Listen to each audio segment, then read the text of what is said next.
What is up, everybody? Spring started. I got all of about an acre and a half of tillage done before I destroyed something. This is a new to me McFarlane reel disc. I had a 35 footer, but when I got rid of my high horsepower front wheel assist, I got rid of the 35 and I bought this 25 or 24 footer. Just finished up swapping from the straight original blades to the Cobra blade kit. All new blades and all new bearings. I just put 4 new tires on the wings, greased it, had to change some wheel bearings. Went out to get it set and ran it for a couple minutes, and I realized that tire was like turning and then dragging. And then I realized that the transport locks, not just one, but both, had fallen down. And when I would lift and lower, it was smashing them. Smashing them, bending the hell out of these. These go through here and are supposed to attach to that crumpled up mess. See, the 35 footer had like a solid rod, and you'd pull it, and out here there was a hairpin spring pin clip, and you'd take it and put it through the pipe on the opposite side, so it couldn't do this. This one has this deal that when you pull it and unlock it, then this flips down. Well, there's supposed to be like a hitch pin clip here, and don't ask me how. In the first acre, both of these wiggled around enough to let this release, and all hell broke loose. I mean, these things are scrap metal. Oh man, nothing like starting the year out with something like this. Yeah, I mean, it's smoked. So I guess I'm gonna take this apart, take the bolt out, throw them in the scrap pile. I already took this bent up lever out of there. I'll just have to come up with a different lockup device, you know, a piece of channel or something that you put a hitch pin through, whatever.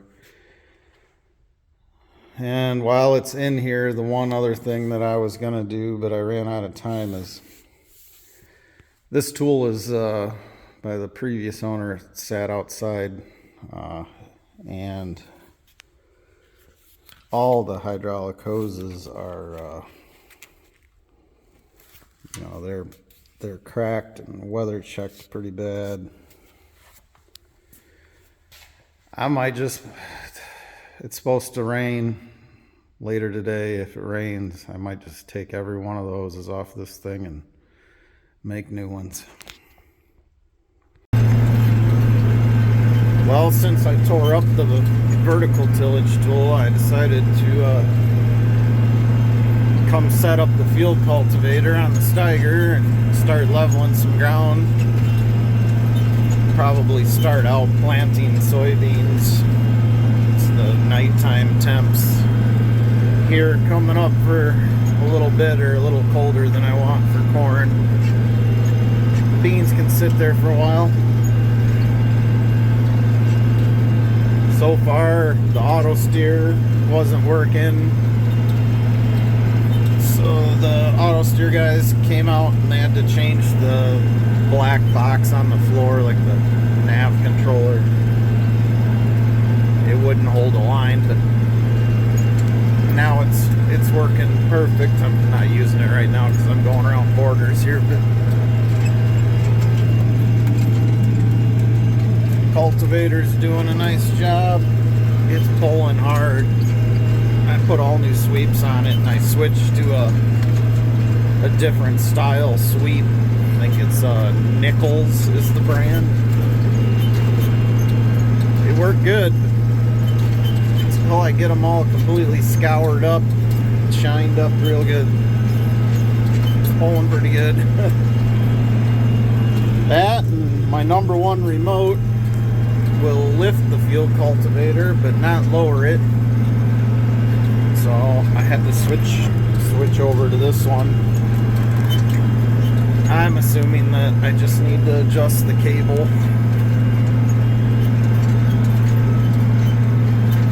This is a 150 some acre field. I've got all the main headlands done, just going around the waterway here. And of course, I don't know if you can see it, but my windshield has raindrops all over it. It's starting to rain. Pretty much just enough to make a big freaking mess of my windows, the tractor, and the field cultivator. Other than that, everything's great.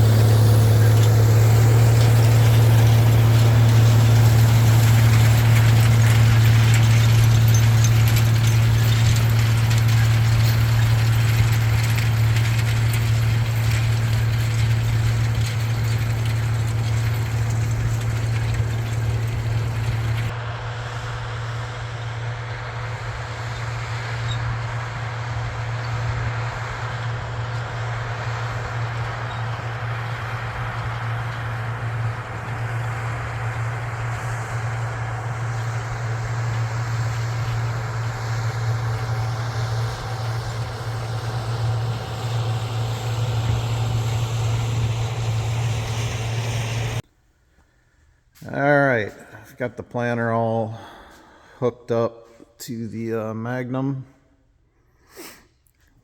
Went through and greased it and checked all the bearings and oiled the chains,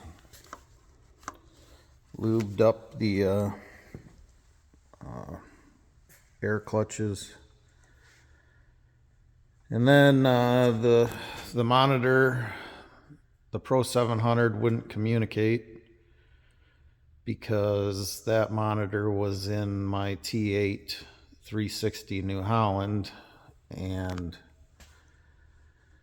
it could see the planter, but it wouldn't let me unfold it or do anything because it was looking for a CAN bus tractor.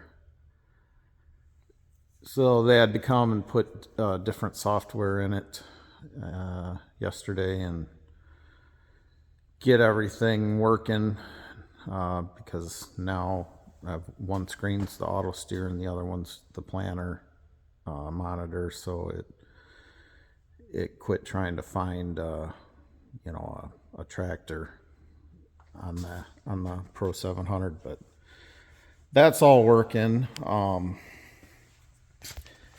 Had to go back to the PTO pump because this tractor doesn't have enough hydraulics. The New Holland had enough that I could eliminate it, but just trying to get everything run to where it's gonna not get pinched or when you turn. I don't like these hoses that go to the reservoir for the PTO. So I'm going to build something here to hold them up. But we ran the planter. The PTO pump works. I decided I better check this fan since I've never use this. Last year was my first year with this planter, and I didn't use this PTO pump circuit, so just unhooked it and gave it some power here.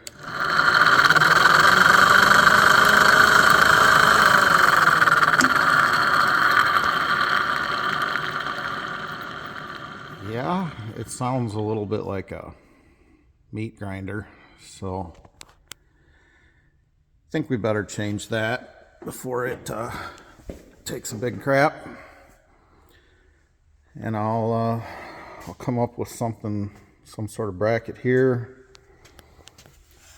All the oil on the floor is this remote. This is the one for the functions of lifting, lowering, folding, all that.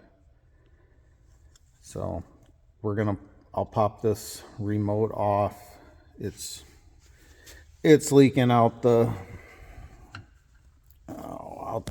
like the drain tube or vent tube. I'll take this off. I got 2 new cartridges. I can show you how to replace those. So that sounds a little bit more like how it's supposed to sound. Alright, on this hydraulic remote off the Magnum, I know somebody's going to call me out on this. I realized that O-ring, you can see it, it's all like eroded away. I could just change that O-ring, but in my experience, I just sorry, I'm messing around with the zoom here. If it was a newer tractor, then I would probably do that, but with an older tractor, I normally just go ahead and replace the cartridges, but to each their own. So as far as how to replace these, I'm going to try to do this one-handed. Take your plastic cover off. Pull this rubber boot out of there. Alright, so there's a snap ring in there, and there's a spring behind that snap ring.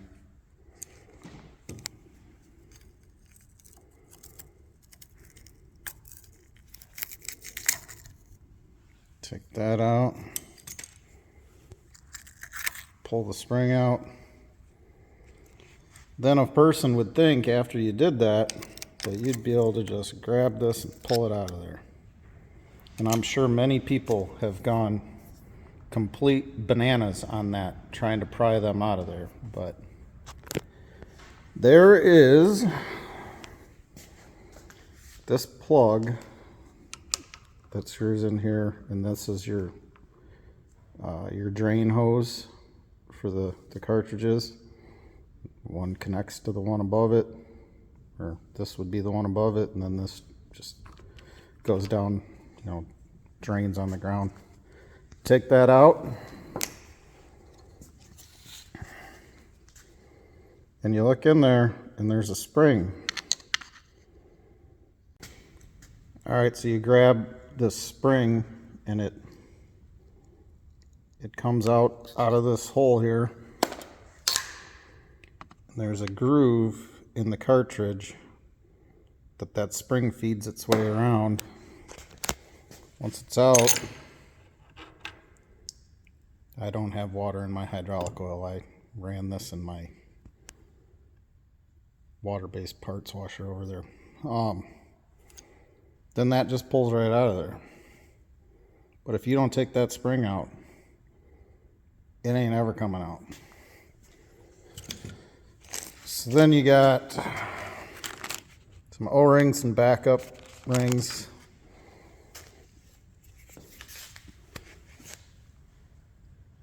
They're up in there. They're kind of a pain. Just take your time, but pop the remotes out. I'll spray it out, blow it out with brake cleaner. Put new O-rings in there. And then just lube these things up with some oil or grease. You just push them back in there, and you look through the hole, and you can see the groove in that other cartridge that's still in there. You just got to have that in line, and then you just start feeding the spring around. It's kind of a pain, but there you go. Now you know how to rebuild one of them. Well, back rolling again. Tag teaming it over here. Steiger's running right there. Got the cat and the McFarlane. Actually got to steer this one.